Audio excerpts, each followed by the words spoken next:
Assalamualaikum warahmatullahi wabarakatuh. Saudara-saudaraku sebangsa tanah air yang saya cintai, saya banggakan. Ada berita baru terkait dengan gugatan dugaan ijazah palsunya Pak Jokowi. Mengapa harus dicabut?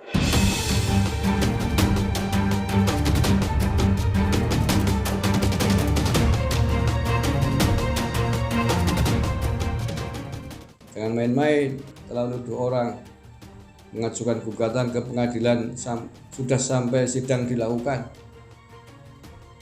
Framing memojokkan Pak Jokowi menggunakan ijazah palsu. Kenapa tiba-tiba dicabut? Kalau merasa benar ya lanjutin aja. Ada apa? Ini yang sudah memframing harus bertanggung jawab nih, atau targetnya hanya sekedar bikin framing buruk, ingin menjatuhkan Presiden Jokowi di tengah jalan. Apaan ini? Ini baru juga nih, Kamis malam berita ini, hampir jam 11 malam diangkat nih. Detik. Gugatan terkait dugaan ijazah palsu yang digunakan Presiden Jokowi saat mendaftar Pilpres periode 2019-2024 di PN Cakpus dicabut. PN Cakpus disebut sudah menerima surat pencabutan perkara tersebut. Surat pencabutan perkara sudah diterima oleh pengadilan pertanggal hari ini 27 Oktober 2022 di PN Jakarta Pusat sekitar pukul 14.30 waktu Indonesia Barat. Ujar kuasa hukum Bambang Tri Mulyono Ahmad Khosinuddin dalam konferensi pers yang ditayangkan melalui akun YouTube-nya dilansir Detik News pada hari Kamis 21 Oktober 2022 malam. Menurut Khosinuddin, penetapan dan penahanan kliennya usai ditetapkan sebagai tersangka kasus penistaan agama menjadi salah satu kendala. Ini lantaran penahanan Bambang Tri akan berpengaruh pada proses pembuktian di persidangan. Dalam perjalanannya ada problem bagi kami jika perkara ini kami lanjutkan, yakni problem terkait pembuktian di persidangan. Karena kami terus terang tidak menduga klien kami Bambang Tri ini ditangkap dan ditahan. Allah, alasan aja. Padahal klien kami yang punya akses pada saksi-saksi dan data-data menjadi bahan-bahan pembuktian. Tentu saja ini akan berpengaruh pada proses persidangan. Karena itulah kami bermusyawarah untuk memutuskan apa yang terbaik bagi klien kami, kata Khosinuddin ya. Ia mengklaim hanya Bambang Tri yang memiliki akses ke saksi-saksi yang seharusnya dihadirkan dalam persidangan. Lantaran Bambang ditahan, maka Ahmad Khosinuddin menilai hal inilah yang membuat pihaknya sulit untuk memberikan pembuktian. Di mana kalau ini dipaksakan, sementara pembuktian tidak bisa dilakukan oleh Bambang Tri karena dia ditahan, saksi-saksi juga tidak bisa diakses karena prinsip klien kami ditahan. Sehingga kami tidak bisa menghubungi saksi-saksi tersebut. Dan tentu saja saksi-saksi tersebut tadi hanya percaya pada Bambang Tri. Kalau kami yang menghubungi akan menjadi problem. Nggak masuk akal alasannya. Tanggung jawab kamu nih yang sudah mengharu biru menyudutkan Pak Jokowi. Presiden kok dituduh sembarangan ijazah palsu. Hati-hati ya, bisa berbalik kalian semua nih. Pencemaran nama baik ya.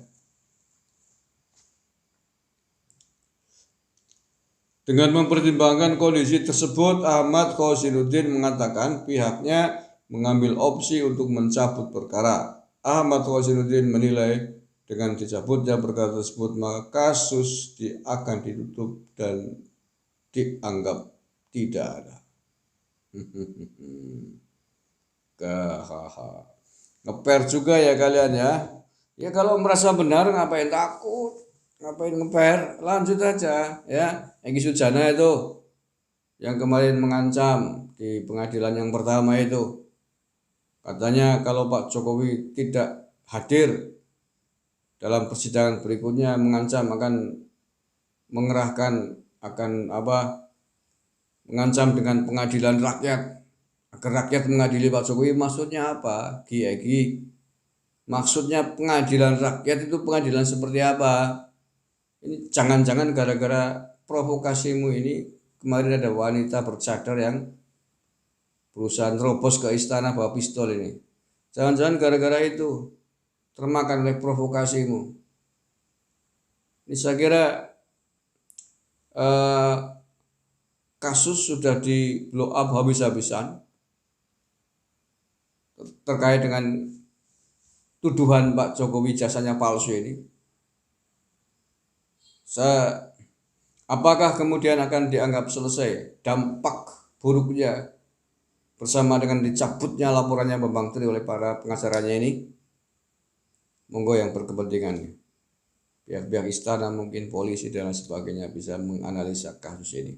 Tetapi bahwa coreng-moreng sudah memenuhi berbagai jagat media, baik media mainstream maupun media sosial, seolah-olah Pak Jokowi menggunakan ijazah palsu. Bahkan sampai seorang profesor doktor Mbah Amin Rais sampai ikut berbicara meminta Jokowi untuk datang kepada pengadilan di Jakpus. Dokter juga yang katanya pakar, begitu sadis framingnya, menuduh Pak Jokowi menggunakan ijazah palsu.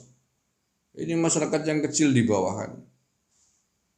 Jadi ikut-ikutan terprovokasi, percaya karena ada tokoh mengatakan begitu. Ngeri kan akibatnya kan? Ini kan menyulut kebencian yang sangat kepada Pak Jokowi bagi orang-orang yang selama ini memang sudah termakan hoax, termakan provokasi kalian semuanya itu.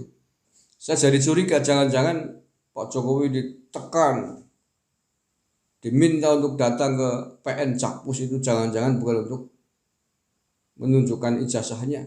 Karena saya kira pasti tahu lah ya, ahli hukum, advokat pasti tahu siapa sih yang berwenang membuktikan ijazah itu asli atau palsu. Apakah yang punya ijazah? Ya bukanlah. Yang berwenang untuk mengatakan ijazah asli atau palsu adalah pihak sekolah yang mengeluarkan ijazah. Tanpa yang punya ijazah datang pun kalau sekolah udah bilang bahwa ini ijazah si A memang benar-benar asli, ya selesai. Karena itulah otoritas tertinggi sebuah ijazah. Bukan yang punya ijazah. Kalau yang punya ijazah kan bisa saja klaim, bisa saja palsu dibilangin asli. Butuh legalisir, butuh keterangan resmi dari pihak yang mengeluarkan ijazah. Oke lah, mudah-mudahan ini walaupun sudah dicabut tapi mudah-mudahan tidak selesai di sini, khususnya bagi para pihak yang telah mencemarkan nama baik Pak Jokowi, yang telah menuduh Pak Jokowi menggunakan ijazah palsu. Terima kasih, saya Agus Mar dari lereng Gunung Slamet di Banyumas, Jawa Tengah. Wallahul muwaffiq ila aqwamit thoriq. Assalamualaikum warahmatullahi wabarakatuh. NKRI harga mati.